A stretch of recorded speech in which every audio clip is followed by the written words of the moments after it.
What is the experience like personally for you and other Blacks in China right now? My personal experience, what I can say is that, like, when you're Black in China, you feel that you're Black. Yeah. And people will stare at you and they'll look at you like, what happened? Were you burnt by the sun? Like my previous school, when I first got there, they just looked at me, oh, in Africa, very hot, right?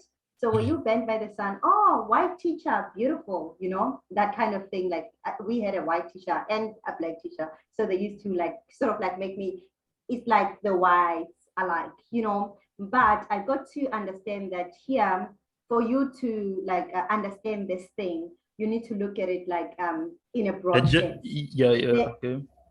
Yes, like so there's the older generation have no knowledge about like seeing Black people, seeing different races. They only know what they see because the government controls the information here, right? They don't just see everything that they want to see, right? So then they get shocked and then they want to touch you, they want to look at you weird and stuff like that. But then you get those ones that like are well traveled, like the ones that are like maybe your 30s, 25 and so on. They have traveled like abroad and so they've seen like Black people and stuff like that. So they can relate, they treat you well. Like I have like Chinese friends. Then you have the ignorant part. The ones that say like so what you mean, the racial discrimination comes out of the ignorance, like people not being exposed enough and traveling enough and knowing what is happening out here. Oh, so what is the worst experience or worst event that has ever happened to you as a Black person in China?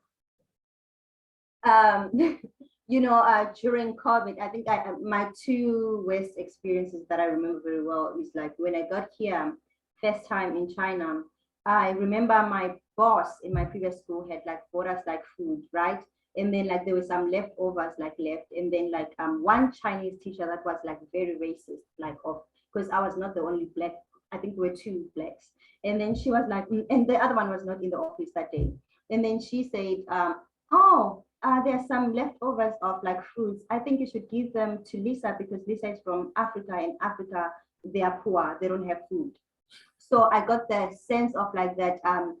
That means that every country in South Africa, in Africa, there's poverty. Then when you see me, you see poverty. When you see a Black person, you see somebody that cannot afford. Yeah, I've experienced the same thing, like the mindset you're talking about, though it hasn't been worse to that of giving me leftovers, but I've seen that in Thailand, in Hong Kong. I was in Hong Kong for 2 days, Laos and Vietnam.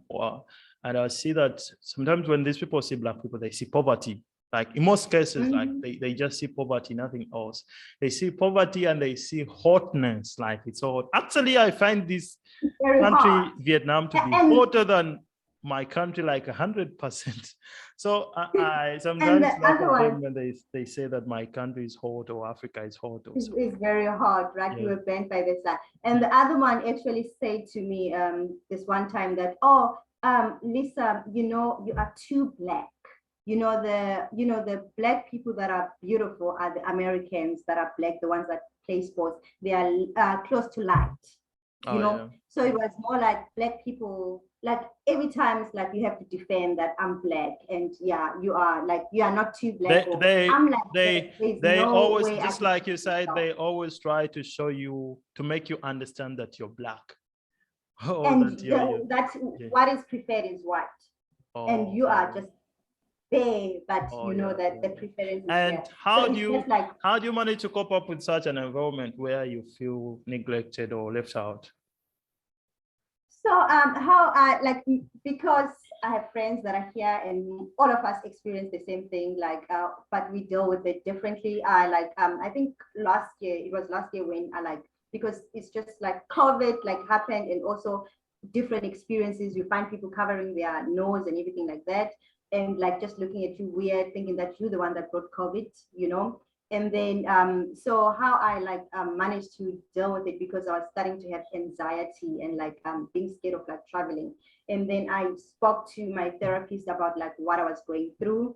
And then we spoke about it, because I still didn't want to change jobs, mainly because of the fear of maybe being treated bad, of meeting like Chinese people, dealing with all this because it's exhausting, it's too much. Okay. You know, it can be too much, no. So like And talking about now, therapy. what are your plans like? Are you planning to leave China? How are you planning? Like, what are long-term plans? Because it doesn't seem to be a good experience even up to now. I think there is like a part of it, like for me, because I came for money, I'm getting the bag and I'm getting it very good. So the long-term plan for me, if I'm sure, because we recently started talking. So in my channel, I tell my people that I'm on a goal to getting a 1 million in rents, right? To investing, I'm investing with an asset management company. I'm over like a $500,000 now, like almost to $1 million in investment.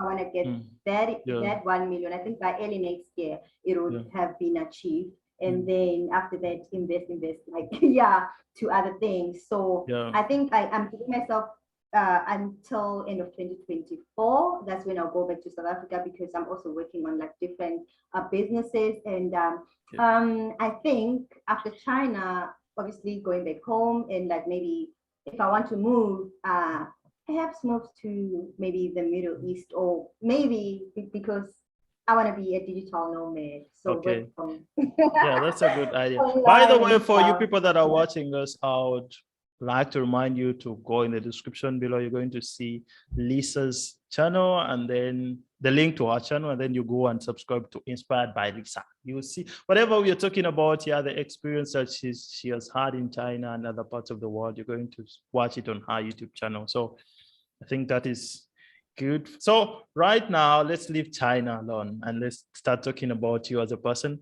I want to know, why did you decide to start doing YouTube? Oh, okay. I decided to start my YouTube channel because I know that in South Africa, in other countries, like like people struggle a lot. There's a high rate of unemployment, and I wanted to contribute to alleviating like poverty, especially to the youth. There's so many people that are getting like depressed and like job hunting, not finding anything, and I wanted to let people know that it's okay to leave your country and move abroad. I'm doing it. Other people are doing it. There's no longer that stigma to say, oh, what if they kidnap me, or I'm moving away from my family? But you can go abroad and come back, change your family situation. So I'm more on like sharing information to encourage that one person that like is sort of like stuck, like maybe trying to apply for jobs, because I tried also applying for jobs in my field back at home and not finding a job. And I felt like, no, I think there's a better opportunity abroad. What I can pay for in South Africa 20 years, but when I'm abroad, it will take me maybe 2 years or a year. So I'd rather move abroad and improve my life other than staying here waiting and like exploring the world. So I wanted to just like take people through that journey, and not only like share about China, like other countries as well. Because if you look at my channel, I don't only just share information. I bring in people like you, because like more information about like Vietnam. But sometimes you can find that when you're scrolling, you only find one person maybe sharing, and not a lot of people, So when you talked about sharing your experience and the experience of other people living in other countries. Now, how have you grown? Like, I look at your YouTube channel and you're closing to 600 subscribers. How have you managed to do that from 0 to 600 subscribers, and how hard has it been, or easy for you? Yeah, it's been like not easy, mainly because I have a full-time job and I sometimes work on weekends. So I try to be consistent when I can, and like upload sometimes 2 videos a week. And I try to get like not just post any other video. I post something that will give you value, and let you as a viewer get something out of the video, not just like posting. I bring in, like, I've interviewed like the the recruitment agencies of like maybe Taiwan, and the CEO of Korea Consulting in South Korea. And like I do bring in like people that like will share their experiences of moving abroad, because I'm trying to not just talk out of my mouth, but to share and to bring in the people that will lead you to a job. Because it doesn't really matter for me to come here and give you the requirements, then who's going to give you the recruitment agency? So I sort of like diversify the information that way. What kind of brand are you trying to build? Are you building a brand around recruitment or something like that? What are your future goals or future plans for the channel? Because time is going to come when you're going to leave China and you're going to go back to South Africa or any other country. Are you going to still be talking about recruitment and getting jobs in Asia, or do you have any other plan for your YouTube channel? For now, I think it's not mainly on recruitment because I share like contracts, whatever that is related to like moving abroad and making somebody else's life like better, right? And I haven't thought too much of like maybe, you know, what do they say, niche? Yeah, when niche. Yes, yeah, niche. Yeah. Like I think you talk about different things, but for now, because I think I just started, I haven't thought too deep of like, oh, do I want to add lifestyle? Do I want to add travel? Do I want to add this and that? I just. But of course, I think you already have a niche. You already have a niche. Yes, I have. Yeah, and it's a perfect. Like it's a good one. Yeah. It's a good one. Of course, all the things that you're doing, they zero down to working abroad. So yeah, so it's a niche that you've already identified for yourself, and I think it's more of doing something that you feel passionate about, not just trying to get something that's going to make you money or what, but when you're not passionate about it. Yeah. For sure. So yeah, that's so perfect. So when did you get your first 100 subscribers? I think, what's it? Oh my gosh.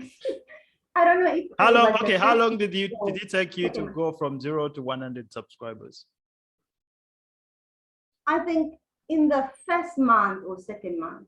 Oh first yeah. Month of That's month, it didn't. okay. Because the 500 was like just 3 months. And how did you feel when you got your first like 100 subscribers? Like when I got my first 100 subscribers, I had my day one. You know, when like sometimes I used to feel like quitting YouTube, because when I started, like you know, like I get maybe 5 people that comment. They are family, they are my friends. So I know that you are commenting because you like me, you my sister or you my friend. So I'm like, oh, nobody's watching, nobody's like commenting. So I just was calling my friends that I'm quitting, I'm leaving this. There was a time where I thought I'm leaving, I'm stopping, because nobody like cares, you know. And they're like, no, watch, like people are watching, give it time, don't be too hard on yourself, you just started, right? And then when I got my first 100 like subscribers, right, and then I decided to say those people that were like commenting, some that were not like really my you know close family, just my followers, my subscribers, I selected 5 people, and then I paid for their TEFL certificate, right? So I just selected from the comments and from them always asking me and liking and like just cheering me up. And then I was like, oh, these 5 people, I'm paying for your TEFL. And then just a week later after, like, and I gave them the money. And then after a week, I think I found out that there was a free TEFL certificate that you can do. So like I then uploaded the information. So others the 2 did their passports with the money, and like they've sent me. And the others like continue to do their TFL. It was a giveaway to them. Oh yeah, so the giveaway also helped you grow your YouTube channel, because always like it's good for you to bring your audience closer to you. Yeah, so so that was definitely a good thing, like helping your channel grow or giving back to them. Okay, that's so perfect. And also I think the interviews, some of the interviews that I was doing, especially with the recruitment agencies and the people that are like the teachers in those countries. Talking about going on YouTube, I remember when I started this particular channel, I was talking to many of my friends, and I was telling them about my YouTube and what. Let me tell you something. None of my friends subscribe to my YouTube channel. None of them. Are you serious? later, like when my channel started blowing up and what, that's when they came in and they're like, oh, Shammah, I came up across your video on YouTube and what and what. And I'm like, okay, that's good, that's good.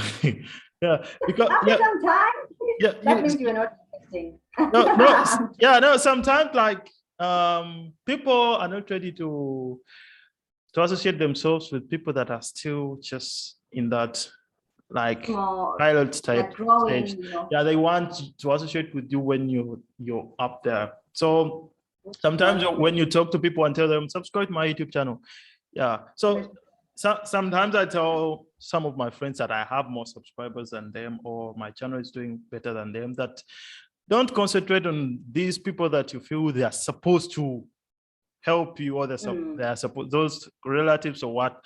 Leave them alone. Concentrate on the So audience what made concentrate on the audience that you're chasing, the audience that you want to have, because these relatives are going to subscribe to your YouTube channel, but they're not going to watch your videos. Actually, it even sometimes it affects campaigns your for YouTube that? channel, because when you're beginning in the beginning stage, you have to make sure that you get the average view duration, you get the watch time. People watch your videos for a long time, so The that 4,000 YouTube, yes, time, like really, yeah, are they serious? yeah, Why can we make you get it. So when you only have your relatives, YouTube will give them your videos, but they won't watch it, they won't click it. They know you, they don't think there's something. Oh my Yeah, God. so they'll Just like, just leave it and your channel will die. But if you concentrate on the audience out there, the people that are looking for solutions, yeah, you're going to get it. because it's all about solving a question or a problem that is like me. Yeah. So That's how did you like grow your YouTube channel? Because you have like 9,000 something. Can you give us tips? How did you grow your YouTube channel? that is something that I always want to make even a very big video about, though it's not my niche on my YouTube channel. But growing my YouTube channel hasn't been so hard. Like when it comes from going from zero to, yeah, it hasn't been hard from zero to the number of subscribers that I have now. Because I started when I have zero, of course, when I have zero, and then I went When did you to start? Sorry. 8,000 subscribers in a couple of months, maybe 5 months or something like that. Yeah. So yeah. So that's how I managed to grow my YouTube channel. Impressive. So Wow. for people that are trying out there, like they're becoming YouTubers, they want to be like you. Almost like statistics show that a YouTube channel is created almost every second. So what would you tell your fellow Africans and other women that are watching you and want to be YouTubers? How have you managed to come from zero to 600 subscribers? And I can see that your channel is still Please, in growing. Jesus' name, Growing. 600. Yeah. So what advice would you give to them? I think like you don't need to start with like buy all the equipment that you think you need, like the lights and everything, you know, delay the process, because I don't have I don't have a camera. I use my phone. Yeah. I started with my phone too. I use the phone. Yes. I don't I shoot my videos when it's like, you know, daylight outside. When I started like, you know, I just used what I had, and I thought that the only thing that people can you know, maybe fall in love with me is my personality and what I'm giving. Like if the information is like valuable, not just like, because I don't think people care much about, oh, a day in my life, oh, follow me around, you're not famous. So find something that I think, yes, maybe I think many ladies, many women, a lot of women want to do those like celebrity stuff or whatever, my life, my hair, my lotions, and my body, my clothes, and what. Yeah. Well, I think maybe the makeup or whatever, if you are good in that, but also find something that you're good at and start. I think it's important to start, even if you start with, just start. Because I think your first few videos, or like maybe first 20 or first, you are just like stumbling around. You don't know what you're doing, but you are learning, because I think the second video that you make will be better than maybe the first one. You learn how to do your thumbnail. You watch other YouTubers and see, oh, this is how they do it. Oh, this is what I have to change. And then you learn as you go. Like, I don't think the numbers at first, even though you want your YouTube to grow with like, Okay. you know, I think shouldn't be the focus. Focus on like how you can make your, like, be comfortable with your audience, provide value, be consistent as well, and like watch other YouTubers that can, and the equipment and everything can come afterwards. Okay. I So, think it's more important. why should a person much. subscribe to your YouTube channel?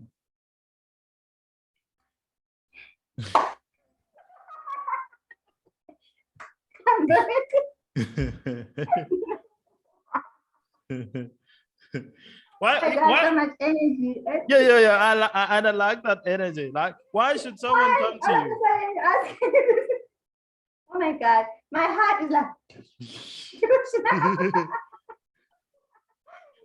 I think people should like really subscribe to my YouTube channel, not mainly because if you want to move abroad, you find everything related to moving abroad, whether it's a recruitment agency, whether it's the requirements. I'm covering most of the countries. Like I just started now. This is the fourth country that I'm covering, and I'm providing information like in details. I don't just provide you with just a piece of like, oh, these are the requirements. I even go to an extra mile to find you, to connect you with the best like recruitment agency, or with the teacher that is like that side in that country that is like doing teaching there, so that you can relate, because I can share the information, but sometimes it's better to relate with somebody that is there. So I do that in my channel so that you can get the whole thing. You don't just get the pieces, or I don't just show you, the lifestyle, whatever. I don't do that. I want you to move abroad. So I'm giving you the information, and I'm like also going an extra mile to assist you. That's so good. Unfortunately, our time is up, but it's been good talking to you. It has really been good, a discussion. The conversation was so good. I like your energy, and I love the way that you're trying to help all other people out there to move abroad and find their dream jobs or work and make a living there. I want to say thank you to everyone that has been watching us. Don't forget to look in the description below and find the link to Inspired by Lisah. So go and subscribe to our YouTube. Subscribe to our YouTube channel and find that good energy. I really like the way you do it. And can you say goodbye to my people? Thank you so much for having me. I appreciate it. Yeah. Okay. And thank you so much for coming here. And good night to the Chinese people there. Yeah. And see you.